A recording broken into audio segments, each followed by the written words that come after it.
Hi friends, welcome to Yashu Siddhi vlogs. అందరు ఎలా ఉన్నారు? మేమైతే బాగున్నాం. మీరు కూడా బాగుండాలని కోరుకుంటున్నాను. ఇంకా ఈరోజు వీడియో ఏంటంటే, చాలామంది క్యాబేజీని తినడానికి ఇష్టపడరు కదా, ఎందుకంటే అది ఉడకబెట్టినప్పుడు కూడా ఒక రకమైన స్మెల్ వస్తుందని చాలామంది ఇష్టపడరు. ఒక్కసారి ఈ విధంగా ట్రై చేసి చూడండి. తినని వాళ్ళు కూడా ఇష్టంగా అయితే తింటారు.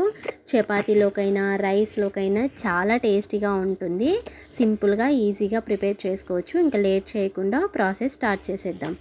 ముందుగా అయితే క్యాబేజీని శుభ్రంగా కడిగి చిన్న చిన్న ముక్కలుగా కట్ చేసుకొని పక్కన ఉంచుకోవాలి. చూస్తున్నారు కదా, ఈ విధంగా కట్ చేసుకోవాలి. తర్వాత ఒక కుక్కర్ తీసుకోవాలి. ఇప్పుడు కుక్కర్లో మనం కట్ చేసి పెట్టుకున్న ఈ క్యాబేజీ మొత్తాన్ని కూడా వేసుకోవాలి. తర్వాత కొద్దిగా ఈ శనగబ్యాళ్ళు ఉంటాయి కదా, కొంతమంది శనగపప్పు అంటుంటారు, వీటిని నానబెట్టుకోవాలి. ఒక అరగంట పాటు నానబెట్టుకోవాలి. ఈ నానబెట్టుకున్న శనగబ్యాళ్ళను కూడా ఈ క్యాబేజీలో వేసుకొని కొద్దిగా సాల్ట్ వేయాలి. అదేవిధంగా పసుపు కూడా వేయాలి.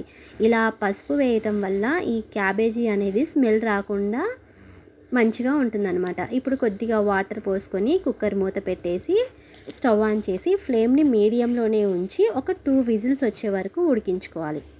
తర్వాత స్టవ్ ఆన్ చేసుకొని ఒక కడాయి పెట్టుకొని ఒక 3-4 టేబుల్ స్పూన్స్ ఆయిల్ వేసుకోవాలి.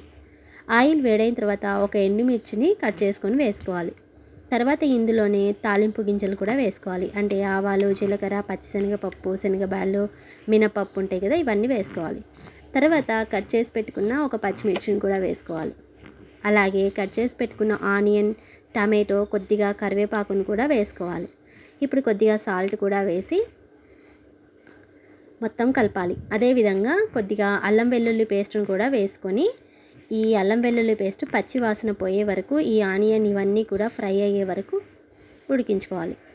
తర్వాత కుక్కర్ మూత తీసి చూడండి, ఈ విధంగా అయితే మంచిగా అయితే ఉడికిపోతాయి. ఈ శనగబ్యాళ్ళు కూడా మరీ మెత్తగా అవ్వకూడదు. ఈ విధంగా ఇక్కడ వీడియోలో చూపిస్తున్న విధంగా ఉడికితే చాలు. ఇప్పుడు ఇలా వాటర్ అన్నీ వంపేసి ఇలా ఒక స్ట్రైనర్లో వేసి పక్కన ఉంచుకోవాలి. చూడండి, ఈ ఆనియన్, టమాటో మొత్తం అనేది మగ్గిపోయాయి కదా. ఇప్పుడు ఇందులో కొద్దిగా పసుపు వేసుకోవాలి. మనం ఆల్రెడీ క్యాబేజీ ఉడకబెట్టేటప్పుడు కొద్దిగా పసుపు వేసాము. ఇక్కడ కూడా కొద్దిగా పసుపు వేస్తున్నాము.